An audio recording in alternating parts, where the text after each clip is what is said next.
Om Swastiastu. Pemirsa Bali TV, seputar Bali kembali hadir dengan menyajikan sejumlah informasi di antaranya.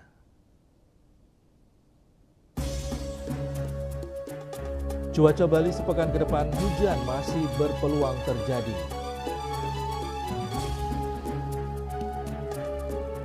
Alih fungsi lahan ancaman serius lingkungan Bali.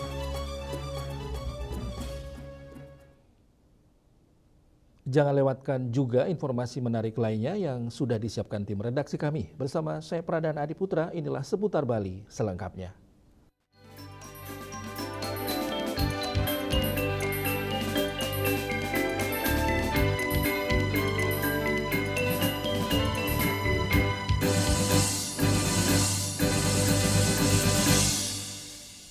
Pemirsa, memasuki akhir tahun dan awal tahun baru 2026, masyarakat Bali dihimbau meningkatkan kewaspadaan terhadap kondisi cuaca.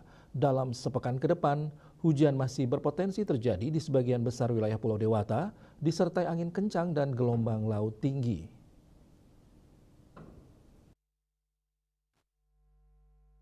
Balai Besar Meteorologi, Klimatologi, dan Geofisika Wilayah 3 Denpasar memperkirakan kondisi cuaca di Bali pada periode 29 Desember 2025 hingga 4 Januari 2026 umumnya cerah berawan namun masih berpotensi hujan ringan hingga sedang. Suhu udara di Bali diperkirakan berkisar antara 20 hingga 32 derajat Celcius dengan kelembaban udara cukup tinggi, yaitu 65 hingga 95%. Sementara itu, angin umumnya bertiup dari arah barat daya hingga barat dengan kecepatan 4-40 km per jam. Untuk kondisi laut, tinggi gelombang diperkirakan utara Bali dan Selat Lombok bagian utara diperkirakan berkisar 0,25 hingga 1,25 meter. Sedangkan di Selat Badung, perairan Selat Bali bagian selatan dan Selat Lombok bagian selatan, gelombang laut dapat mencapai 2,5 meter. Kondisi cuaca ini dipengaruhi oleh aktivitas massa udara basah yang terkonsentrasi di wilayah Bali dan terbentuknya daerah konvergensi dan belokan angin yang mendukung pertumbuhan awan hujan. Pada periode akhir tahun tanggal 29 hingga 31 Desember 2025, hujan ringan hingga sedang masih berpotensi terjadi di sebagian besar wilayah Bali. Kondisi serupa juga diperkirakan terjadi pada awal tahun 1 hingga 4 Januari 2026. BMKG mengeluarkan peringatan dini agar masyarakat mewaspadai potensi hujan yang dapat disertai petir dan angin kencang serta gelombang laut tinggi yang berpeluang mencapai 2 meter atau lebih di sejumlah perairan Selat Bali. Masyarakat dihimbau untuk waspada terhadap dampak cuaca ekstrim seperti genangan air, banjir, dan pohon tumbang. Nelayan serta pelaku wisata bahari juga diminta lebih berhati-hati terhadap peningkatan kecepatan angin dan tinggi gelombang laut, khususnya di Selat Badung, Selat Bali bagian selatan, Selat Lombok bagian selatan, dan perairan Selat Bali. Demi keselamatan bersama, masyarakat diharapkan terus memantau informasi cuaca terkini dan mengutamakan kewaspadaan terutama saat melakukan aktivitas di luar ruang dan laut. Indrawan, Bali TV. Menteri Lingkungan Hidup Republik Indonesia Hanif Saifuddin Nurrofiq bersama Gubernur Bali Wayan Koster menggelar rapat di Gedung Wiswa Sabha Kantor Gubernur Bali Renon Denpasar. Rapat membahas secara khusus tata kelola pengolahan sampah, menyusul rencana penutupan permanen tempat pembuangan akhir Suwung pada 1 Maret 2026 mendatang. Pertemuan ini turut dihadiri Bupati Badung Iwayan Adi Arnawa, Wali Kota Denpasar I Gusti Ngurah Jaya Negara serta Bupati Bangli Seng Nyoman Sedano Arte. Gubernur Bali Wayan Koster menegaskan TPS Suwung tetap akan ditutup permanen pada 1 Maret 2026. Dalam waktu 2 bulan ke depan, pemerintah Kabupaten Badung dan Kota Denpasar diminta menyiapkan solusi konkret agar persoalan sampah tidak menimbulkan dampak baru. Pengelolaan sampah dapat dioptimalkan melalui TPS 3R, TPST, serta pemanfaatan tubuh modern di masing-masing wilayah. Sisanya sedang dipersiapkan untuk menampung sementara di TPA Landeh di Bangli. Optimalkan dulu berbagai upaya yang sudah dilakukan oleh Bapak Wali Kota dan Bupati Badung di wilayah masing-masing. Ada tubuh modern, ada TPS 3R, ada TPST, dan pola lain, sehingga itu bisa memaksimalkan sampah diselesaikan. Nah, sisanya sedang dipersiapkan itu TPA Bangli untuk menampung sementara. TPA Bangli di mana lokasi? Di Desa Lantik. Memang TPA Bangli ini ada perdanya, bukan TPA regional. Itu adalah TPA-nya Kabupaten Bangli diatur dengan perda, tetapi dalam perdanya juga diatur pasalnya Kabupaten Bangli bisa bekerja sama dengan daerah lain. Ya, tentu saja dalam hal ini Kota Denpasar dan Kabupaten Bangli.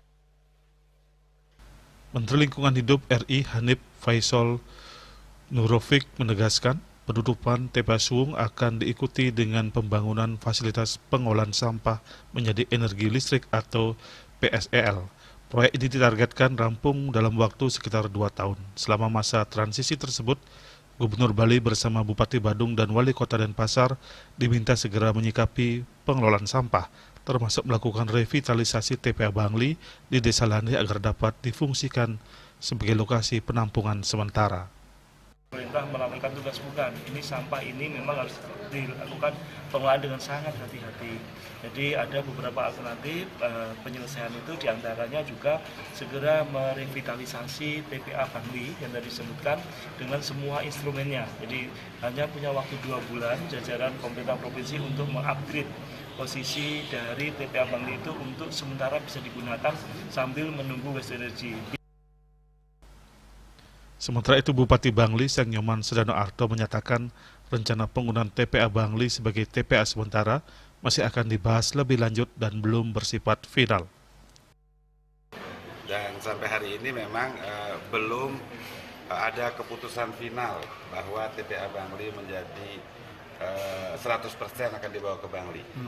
Pak Wali Kota lagi mengupayakan bagaimana sampai akhir Februari itu sudah bisa juga dikelola dengan sendiri.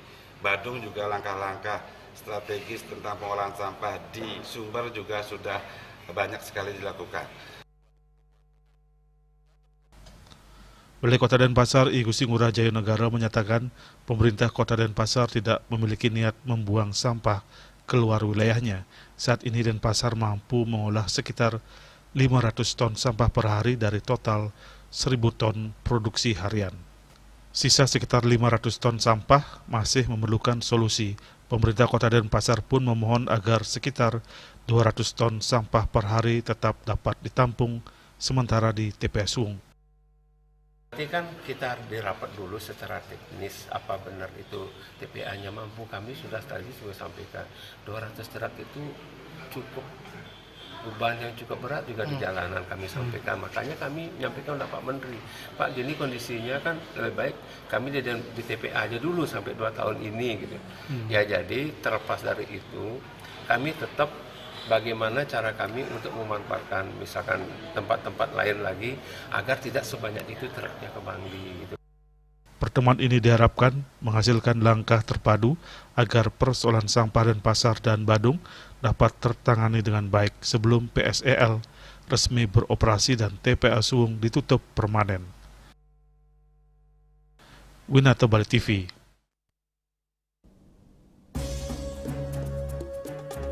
Alih fungsi lahan, ancaman serius lingkungan Bali. Kami segera kembali dengan laporannya.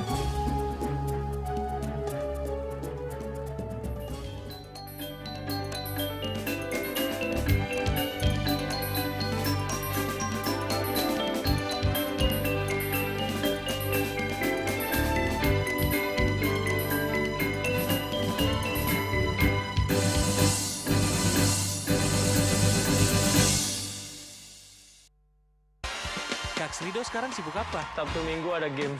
Santai dengan Nana Tawa terus mengalir. Serpot aduh. Luak hitam baru dengan teknologi slow roasting bikin nyaman di lambung. Selamat kepada para pemenang undian Kopi Luwak. Terima kasih Kopi Luwak. Menangkan 50 juta atau nonton bareng sepak bola di Amerika. Untuk kalian yang belum menang, buruan kirim. Jangan sampai ketinggalan. Luwak hitam baru, nggak kemanisan, mantap. Om Swastiastu. Assalamualaikum warahmatullahi wabarakatuh. Salam sejahtera untuk kita semua. Salam kebajikan, rahayu. Di malam Natal dan pergantian tahun, mari kita merayakan keberkahan dan melangkah dengan semangat baru ke dalam masa depan yang cerah. Saya, Ketua DPRD Kabupaten Karangasem, mengucapkan selamat Hari Raya Natal dan Tahun Baru 2026. Semoga cinta dan kehangatan Natal membimbing langkah kita menuju keberhasilan dan kesuksesan yang gemilang. Om Santi Santi Santi Om. Wassalamualaikum warahmatullahi wabarakatuh. Salam sejahtera untuk kita semua.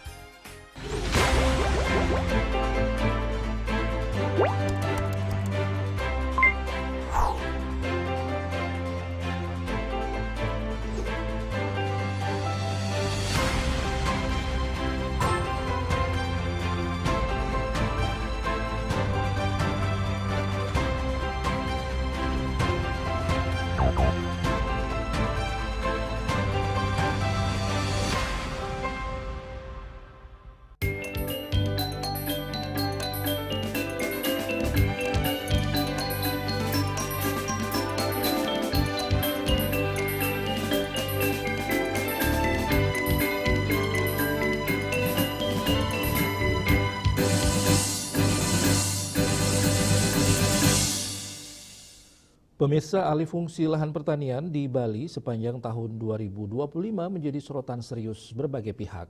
Data menunjukkan penyusutan sawah tidak hanya mengancam ketahanan pangan, namun juga berdampak langsung pada meningkatnya bencana lingkungan seperti banjir bandang yang melanda sejumlah wilayah di Bali.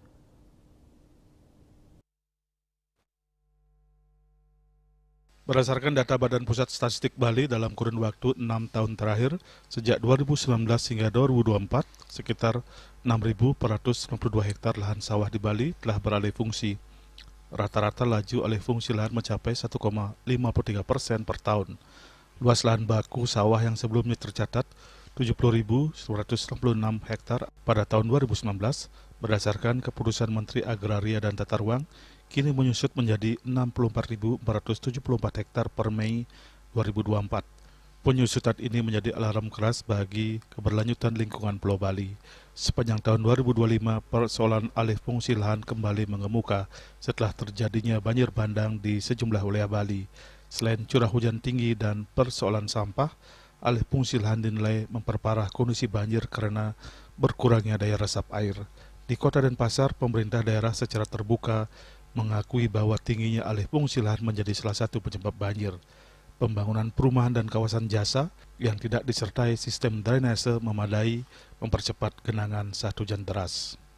I Gusti Ngurah Jaya Negara menyebutkan alih fungsi lahan di kota besar seperti Denpasar masih tergolong tinggi dan sulit dikendalikan, sehingga mengurangi daya resap air ketika volume hujan meningkat. Misalkan lahan sawah itu dan termasuk lahan-lahan yang dimanfaatkan untuk pertanian, untuk perkebunan, kita bebaskan pajak. Itu tujuan kita biar alih fungsi lahan terlahan. Tapi di kota besar kita bisa dilindungi. Sering memang kita berhadapan dengan kontraktor nakal, kontrak jual kaplingan, pembangunan. Terus tahu kita berhadapan dengan masalah masyarakat yang membeli lahan. Kadang-kadang tidak ada drainasenya. Akhirnya kita bertemu dengan masyarakat yang beli rumah.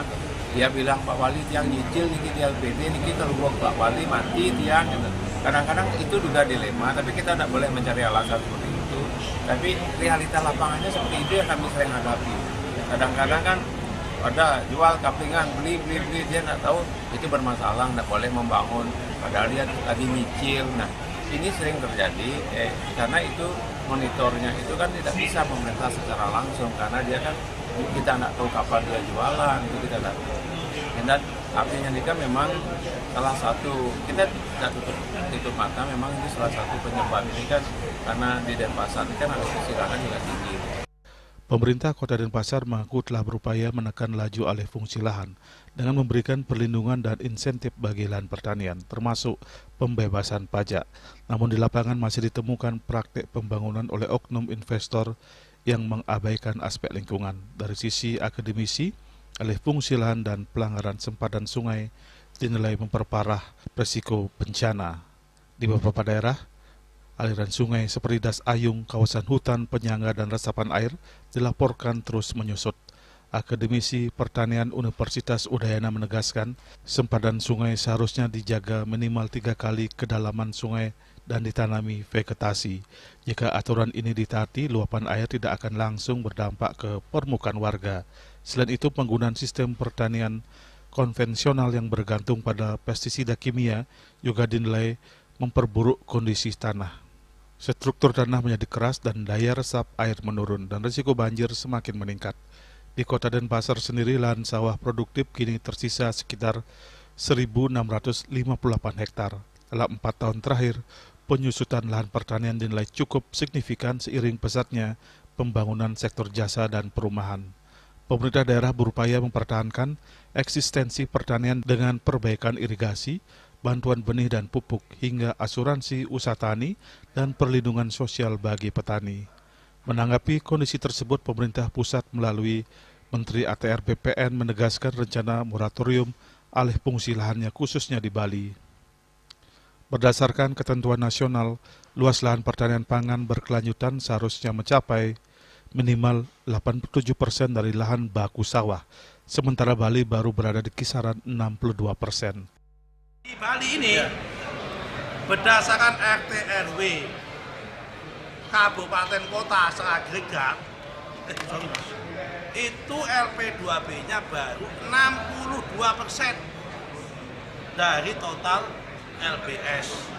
Jadi masih jauh. Sehingga ini, Pemda, besok saya mau ketemu dengan Pak Gubernur sama Bupati Bali, akan tekankan bahwa yang lahan sawah sudah diubah RT RW-nya menjadi tidak sawah, harus dikembalikan menjadi sawah. Di tingkat daerah, pemerintah Provinsi Bali juga telah menerbitkan instruksi Gubernur nomor 5 tahun 2025 yang melarang alih fungsi lahan pertanian ke sektor lain. Pengamat pertanian menilai kebijakan ini sebagai langkah mendesak untuk menjaga kedaulatan pangan dan mencegah Bali kehilangan sawah-sawah strategis akibat pembangunan yang tidak terkendali. Alih fungsi lahan sepanjang tahun 2025 menjadi cerminan tantangan besar Bali dalam menjaga keseimbangan antara pembangunan dan kelestarian lingkungan. Kolaborasi pemerintah, masyarakat, dan dunia usaha dinilai menjadi kunci agar Bali tidak kehilangan fungsi ekologisnya di masa depan. Indrawan, Bali TV. Kemacetan lalu lintas masih menjadi tantangan serius bagi pariwisata Bali sepanjang tahun 2025 dan diprediksi berlanjut hingga 2026, khususnya di wilayah Bali Selatan yang menjadi pusat aktivitas wisata seperti Kota Denpasar dan Kabupaten Badung. Apabila tidak mendapat penanganan serius dari pemerintah, kondisi ini dipicu oleh keterbatasan kapasitas jalan yang relatif sempit, sementara jumlah kendaraan terus meningkat, baik dari masyarakat lokal maupun wisatawan.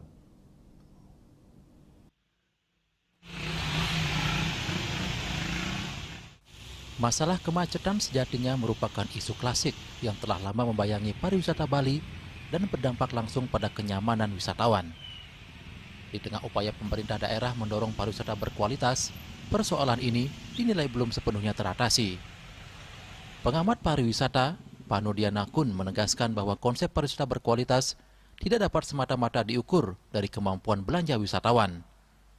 Menurutnya, sebelum membidik wisatawan berkualitas, Bali harus lebih dulu membenahi kualitas destinasi itu sendiri. Ia menilai pariwisata berkualitas harus ditopang oleh infrastruktur yang tertata dengan baik, lingkungan yang bersih, keamanan yang terjamin, dan pelayanan publik yang prima. Namun hingga kini, sejumlah persoalan mendasar masih menjadi pekerjaan rumah, mulai dari layanan bandara, kemacetan lalu lintas, hingga pengelolaan sampah yang belum optimal. Semua orang kan bercita-cita turis yang datang ke Bali itu yang berkualitas. Nah, kita ini masih pro dan kontra masalah ini. Kalau kami dari dunia usaha kan berkualitas itu harus diperbaiki dulu. Infrastruktur kita diperbaiki, kebersihan kita diperbaiki, keamanan kita diperbaiki, airport service diperbaiki. Nah, kemacetan mudah-mudahan tidak ada lagi, ya toh, sampah-sampah tidak ada lagi. Jambret, copet, orang yang jahat-jahat itu nggak ada lagi. Kalau kita meniru pariwisata yang berkualitas, itu Singapura, nggak usah jauh-jauh. Dan dia udah banyak kunjungan wisatawan ke Singapura itu 18 juta orang. Di sisi lain, penanganan titik-titik kemacetan krusial di wilayah Bali Selatan dinilai mendesak untuk segera dilakukan. Beberapa ruas jalan seperti Jalan Raya Uluwatu, khususnya di kawasan depan Garuda Wisnu Kencana GWK, hingga Simpang Nirmala Ungasan, disebut sebagai titik rawan kemacetan yang memerlukan perhatian khusus. Untuk mengurai kemacetan parah di kawasan Kecamatan Kuta Selatan dan Kuta Utara, pemerintah Kabupaten Badung mempercepat pembangunan jaringan jalan baru. Bupati Badung Iwayan Adi Arnawe belum lama ini menyampaikan pembangunan infrastruktur jalan tersebut telah dimulai tahun 2025, diawali dengan pembebasan lahan senilai 1,4 triliun rupiah. Meski demikian, manfaat dari proyek tersebut diperkirakan baru dapat dirasakan pada akhir 2026 atau paling lambat awal 2027. Sekarang langkah awal kita adalah kita melakukan pembebasan lahan dulu terhadap beberapa bottleneck yang ada di daerah destinasi pariwisata. Dalam hal ini ada di Kuta Selatan dan di Kuta Utara. Kuta Selatan yang selama ini bottleneck adalah sepanjang GWK dan Simpang Nirmala itu, kita 2025 ini kita sudah melakukan pembebasan lahan. Asungkaro ini Desember ini kita akan bayar bebasan lahan sekitar sebesar 1,1 triliun 450 miliar yang ada pembebasan lahan yang ada dari Ayana menuju Uluwatu, karena di sana akan dibangun ruas jalan 24 meter, yang jalan ada dua ruas jalan. Yang kedua juga dari Uluwatu juga ada menuju Nusa Dua, sehingga semua itu adalah tujuannya untuk meminimais jumlah kendaraan yang melewati Desa Pecatu menuju GWK. Nah, sehingga harapan kita nanti akan terpecah, sehingga otomatis bottleneck yang ada di sepanjang GWK itu akan bisa kita urai, kita bisa kurangi kan. Dan yang ketiga adalah untuk mengatasi kemacetan yang di Kuta Utara, di Peti Tengah, ya kan, di Peti Tengah, termasuk Berawo, termasuk mungkin akan dampak Canggu juga. Untuk Berawo ini kita sekarang selama ini orang mau ke Berawo itu ada aksesnya dari Peti Tengah Batu Beling langsung ke Berawo dan balik juga ke sana, sehingga akan menjadi bottleneck juga di Peti Tengah. Nanti ke depan 2025 ini pembebasan, 2026 Asungkaro selesai, berarti orang datang dari Berawo atau mungkin Canggu tidak perlu lagi kota, dia akan keluar dari Berawo, menuju Umu Alas, menuju ke Dampal, dan menuju ke Tekomar Barat. Tanpa langkah penanganan yang terukur dan berkelanjutan, persoalan kemacetan berpotensi terus menggerus daya saing pariwisata Bali, khususnya di wilayah selatan. Upaya percepatan pembangunan infrastruktur, penataan transportasi, serta pengendalian pertumbuhan kendaraan menjadi kunci agar kenyamanan wisatawan tetap terjaga dan target pariwisata berkualitas dapat benar-benar terwujud dalam beberapa tahun ke depan. Agung Santika, Bali TV.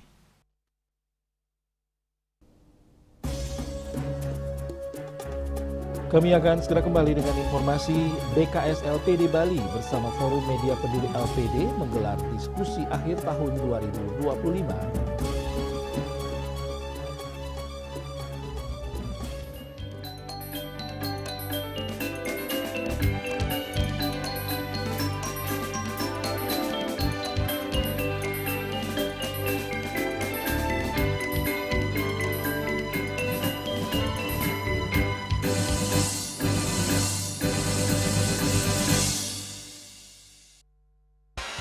Kak Srido sekarang sibuk apa? Sabtu Minggu ada game. Hai dengan Nana tawa terus mengalir. Serpot aduh. Luak hitam baru dengan teknologi slow roasting bikin nyaman di lambung. Selamat kepada para pemenang undian Kopi Luwak. Terima kasih Kopi Luwak. Menangkan 50 juta atau nonton bareng sepak bola di Amerika. Untuk kalian yang belum menang, buruan kirim. Jangan sampai ketinggalan. Luwak hitam baru, nggak kemanisan, mantap.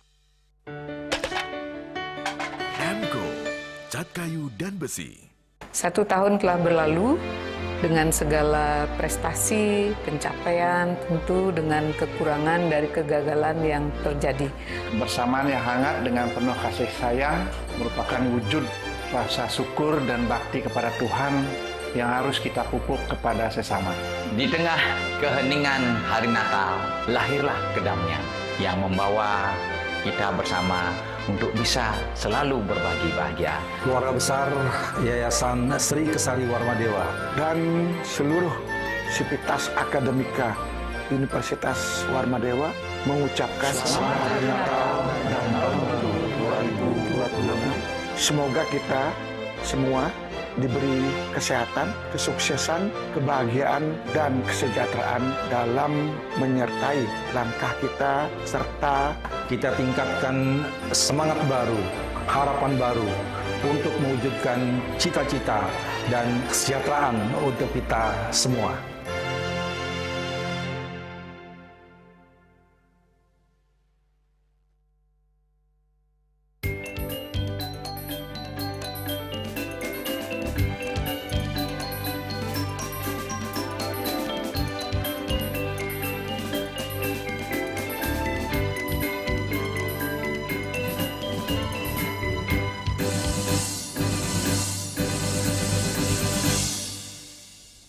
Pemirsa, BKS LPD Bali bersama Forum Media Peduli LPD menggelar diskusi akhir tahun 2025 yang dihadiri oleh para narasumber berkompeten pada Senin 29 Desember 2025 di gedung BKS LPD Gianyar, Kecamatan Belah Batuh, Gianyar. Diskusi membahas LPD dalam menopang pertumbuhan ekonomi Krama Adat Bali.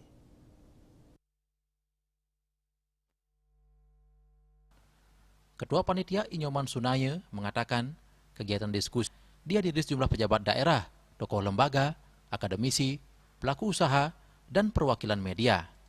Sementara sesi diskusi menghadirkan sejumlah narasumber dari berbagai latar belakang, yakni anggota DPD RI Perwakilan Bali, Ide Bagus Rai Dharma Wijaya Mantra, Ketua BKS LPD Provinsi Bali, Inyoman Cendikiawan, akademisi Profesor Ide Bagus Rakes Wardana, dan CEO PT USI Group, Maman Tirta Rukmana. Ketua BKS LPD Provinsi Bali, Inyoman Cendikiawan mengatakan, diskusi akhir tahun LPD yang digelar melalui kerjasama BKS LPD Bali dan Forum Media Peduli LPD menjadi momentum evaluasi kinerja LPD sepanjang tahun 2025, sekaligus menyusun harapan dan langkah strategis menyongsong tahun 2026. Kegiatan ini menegaskan komitmen bersama agar LPD tetap mampu memberikan kontribusi nyata bagi desa adat, khususnya dalam menopang ekonomi desa, serta pelestarian seni, adat, dan budaya Bali. Kerjasama dengan insan media, khususnya Persatuan Wartawan Indonesia PWI Bali, juga mendapat perhatian khusus. Media dinilai memiliki peran penting dalam menyajikan pemberitaan yang berimbang terkait LPD. Respon itu bukan sekedar diskusi, tetapi kita akan eksekusi istilah Pak Bupati tadi. Kita berharap 41 tahun LPD di Bali ini, ya, dengan segala suka dukanya, sekali lagi untuk media terima kasih banyak, dan kita dengan PWI, dengan semua komponen, dari BPD juga, dari pemerintah, semua komponen tokoh-tokoh adat, baik dari DPD, juga dari DPR yang sudah memberikan motivasi mendukung keberadaan LPD. Ketua Persatuan Wartawan Indonesia PWI Bali, Poyandir Arsane mengatakan, forum ini menjadi ruang konsolidasi untuk mendorong LPD tetap kokoh sebagai penopang utama ekonomi desa adat di Bali. Sementara itu, pembicara Profesor Ide Bagus Rakes Wardana menyampaikan, di tengah persaingan lembaga keuangan sejenis, LPD Bali diingatkan untuk selalu meningkatkan kualitas SDM, pelayanan, dan digitalisasi ke depan. Sementara itu, Ide Bagus Rai Dharma Wijaya Mantra mengungkapkan, LPD Bali mengetahui jati dirinya sebagai lembaga keuangan milik desa adat, tidak hanya mencari keuntungan, tetapi juga mengedepankan asas kebermanfaatan bagi masyarakat desa. Bupati Gianyar Imade Mayastre turut hadir dan membuka jalannya diskusi. Bupati Mayastre mengatakan, dalam diskusi tersebut penguatan tata kelola dan sistem pengawasan menjadi salah satu perhatian utama. Pengawasan dinilai krusial agar LPD tetap mampu bertahan di tengah berbagai tantangan ekonomi dan risiko krisis. Oleh karena itu, forum diskusi tahun ini dipandang memiliki peran strategis untuk merumuskan konsep penguatan LPD yang berkelanjutan. Sehingga menjadi tanggung jawab kita yang tidak kalah beratnya untuk bagaimana ini melanjutkan biar bisa tetap eksis, dan tentu para pegawainya tidak banyak yang bermasalah karena mengelola uang masyarakat. Nah, jadi diskusi akhir tahun ini tentu sangat penting, dan saya juga bawa konsep tadi dan mudah-mudahan bisa dibahas, dan kalau berjalan kami pemerintah daerah yang pertama yang akan bisa mensupport menerapkan itu. Melalui diskusi akhir tahun ini, BKS LPD Bali dan Forum Media Peduli LPD berharap terbangun kesamaan pandangan dan komitmen bersama dalam memperkuat LPD agar tetap kokoh sebagai penopang utama tumbuhnya ekonomi Krama Adat Bali. Yana, Bali TV.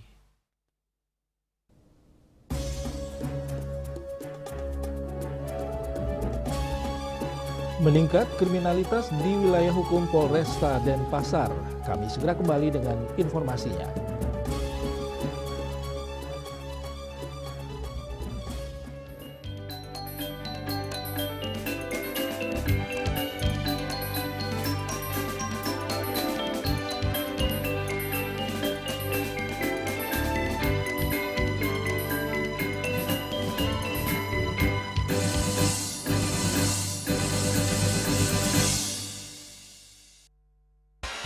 Kak Srido sekarang sibuk apa? Sabtu Minggu ada game. Santai dengan Nana tawa terus mengalir. Seruput aja dulu. Luak hitam baru dengan teknologi slow roasting bikin nyaman di lambung. Selamat kepada para pemenang undian Kopi Luwak. Terima kasih Kopi Luwak. Menangkan 50 juta atau nonton bareng sepak bola di Amerika. Untuk kalian yang belum menang, buruan kirim. Jangan sampai ketinggalan. Luwak hitam baru, nggak kemanisan, mantap. Cat Color dengan daya sebar yang luas, cepat kering, dilengkapi 39 pilihan warna. Kualitas dijamin terbaik. Cat Color harga ekonomis.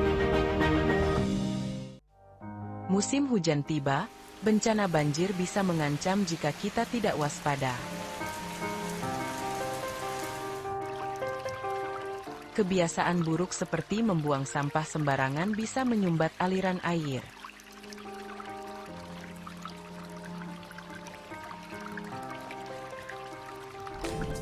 Kita bisa mencegah banjir dengan bergotong royong, menjaga selokan bersih, dan menanam pohon.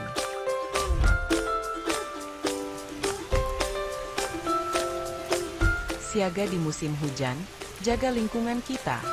Bersama, kita bisa terhindar dari banjir.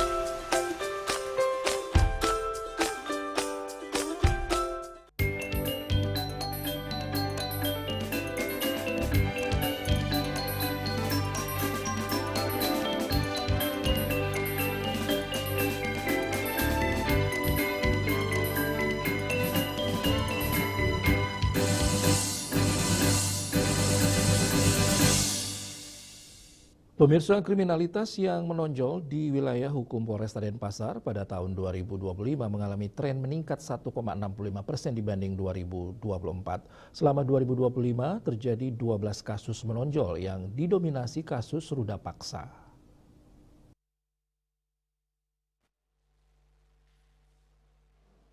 Kasihumas Polresta Denpasar Kompol Ketut Sukadi pada press release akhir tahun 2025 mengatakan kasus menonjol tersebut yakni ruda paksa 10 kasus, pembunuhan 4 kasus, penganiayaan berat 18 kasus, pencurian pemberatan 191 kasus, pencurian dengan kekerasan 47 kasus, narkoba 263 kasus, dan curanmor 209 kasus. Kasus yang paling banyak mengalami peningkatan yakni curat sebanyak 33 kejadian. Perbandingan kejahatan kriminalitas tahun 2024 dengan tahun 2025, laporan kejahatan kriminalitas mengalami penurunan sebanyak 67 kasus atau berkurang 1,55% dan penyelesaian kejahatan kriminalitas mengalami peningkatan sebanyak 544 kasus atau 21,13%. Sedangkan untuk jenis kejahatan terjadi penurunan pada tahun 2025. Kejahatan konvensional mengalami penurunan 8 kasus. Kemudian kejahatan transnasional penurunan sebanyak 58 kasus.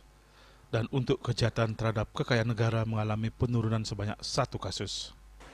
Untuk tren gangguan Kamtibmas tahun 2024 dibandingkan dengan tahun 2025 sebagai berikut. Jenis kejahatan pada tahun 2025 mengalami penurunan sebanyak 67 kasus atau kurang 1,55%.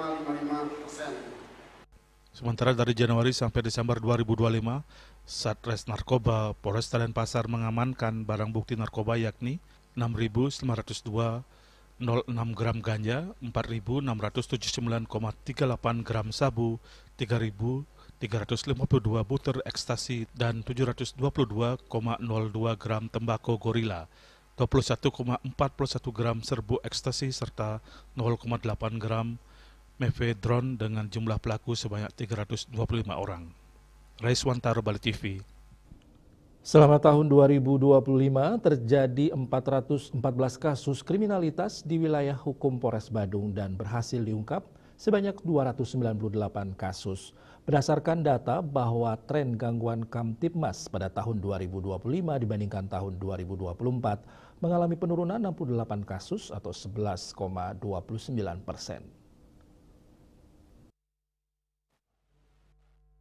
Kasus yang diungkap Satreskrim Polres Badung yakni Curat 42 kasus, Curas 2, Curamor 14, Cusa 68, kekerasan seksual 3, pembunuhan 1, penganiayaan 37, pengeroyokan 13, migas 2, TPPO 3, dan korupsi 1 kasus. Dari jumlah kasus tersebut terdapat 300 orang tersangka yakni WNA 25 orang dan WNI 275 orang. Perbandingan kasus dengan tahun sebelumnya yaitu 454 kasus di 2024 mengalami penurunan menjadi 414 kasus di tahun 2025 sehingga secara persentase menurun sebanyak 80 kasus atau 16,1%. Untuk pengungkapan kasus mengalami penurunan dari 320 kasus pada 2024 menjadi 258 kasus di 2025 dengan persentase mengalami penurunan 22 kasus atau sebesar 6,8%.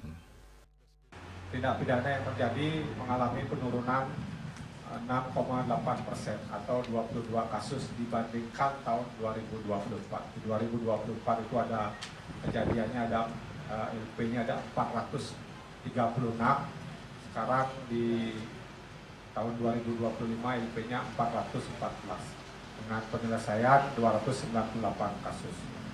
Sementara pada saat res narkoba terjadi 120 kasus dengan total jumlah tersangka 155, di mana 80 orang sebagai pengedar dan 75 orang pengguna. Dari para tersangka, 8 orang merupakan warga negara asing. Untuk barang bukti yang disita yakni sabu 1.834,7 gram, ekstasi 1.371,5 butir, ekstasi 2,65 gram, ganja 890,33 gram, ganja cair 5,77 gram, tembakau gorila 1,82 gram, kokain 9,34 gram, pil koplo 2.270 butir, MDMA 75,59 gram, hasis 16,06 gram, mushroom 10,74 gram, mepredon 0,58 gram, dan THC 10,96 gram. Untuk perbandingan kasus dengan tahun sebelumnya, yaitu 108 kasus di tahun 2024 mengalami kenaikan menjadi 120 kasus di tahun 2025, sehingga secara persentase naik sebanyak 11,1% atau 12 kasus. Raiswantaro, Bali TV. Sementara itu, Polres Tabanan mencatat penanganan kasus tindak pidana sebanyak 1.228 perkara sepanjang tahun 2025. Dari jumlah tersebut, perkara lalu lintas masih mendominasi disusul tindak pidana kriminal umum dan narkoba. Kapolres Tabanan AKBP Iputu Bayupati mengungkapkan dari total 1.228 perkara, sebanyak 124 kasus ditangani Satuan Reserse Kriminal, 54 kasus oleh Satuan Reserse Narkoba, dan 1.050 perkara merupakan kasus kecelakaan lalu lintas yang ditangani Satuan Lalu Lintas. Dari 124 tindak pidana yang ditangani Satreskrim, diselesaikan 87 kasus. Sejumlah kasus menonjol berhasil diungkap, salah satunya curat yang menyasar sekolah-sekolah, tindak pidana korupsi terkait penyimpangan dalam pengelolaan dana APBDes tahun 2023 dan APBDes tahun 2024 yang dikelola Desa Jegu, yang menyebabkan kerugian negara mencapai 3.704 juta lebih, dengan uang negara yang berhasil diselamatkan sebesar 72.640 juta lebih. Perkara ini dinyatakan lengkap P21 pada 1 September 2025. 1.228 perkara tindak pidana yang terdiri dari 124 tindak pidana yang ditangani oleh Satreskrim, di mana 54 tindak pidana yang ditangani oleh Sat Narkoba dan 1.050 perkara yang ditangani oleh Satuan Lalu Lintas Polres Tabanan. Untuk Satreskrim dari total 124 tindak pidana yang ditangani, Kami berhasil menyelesaikan sebanyak 87 kasus. Sementara pada pemberantasan narkoba, Sat Narkoba Polres Tabanan mengungkapkan 54 kasus. Dari jumlah tersebut sebanyak 52 kasus atau sekitar 96% telah dinyatakan selesai. Sementara barang bukti yang berhasil diamankan antara lain sabu seberat 308,45 gram, ekstasi berbentuk pil seberat 24,56 gram, serta ekstasi berbentuk serbuk sebanyak 1,34 gram dengan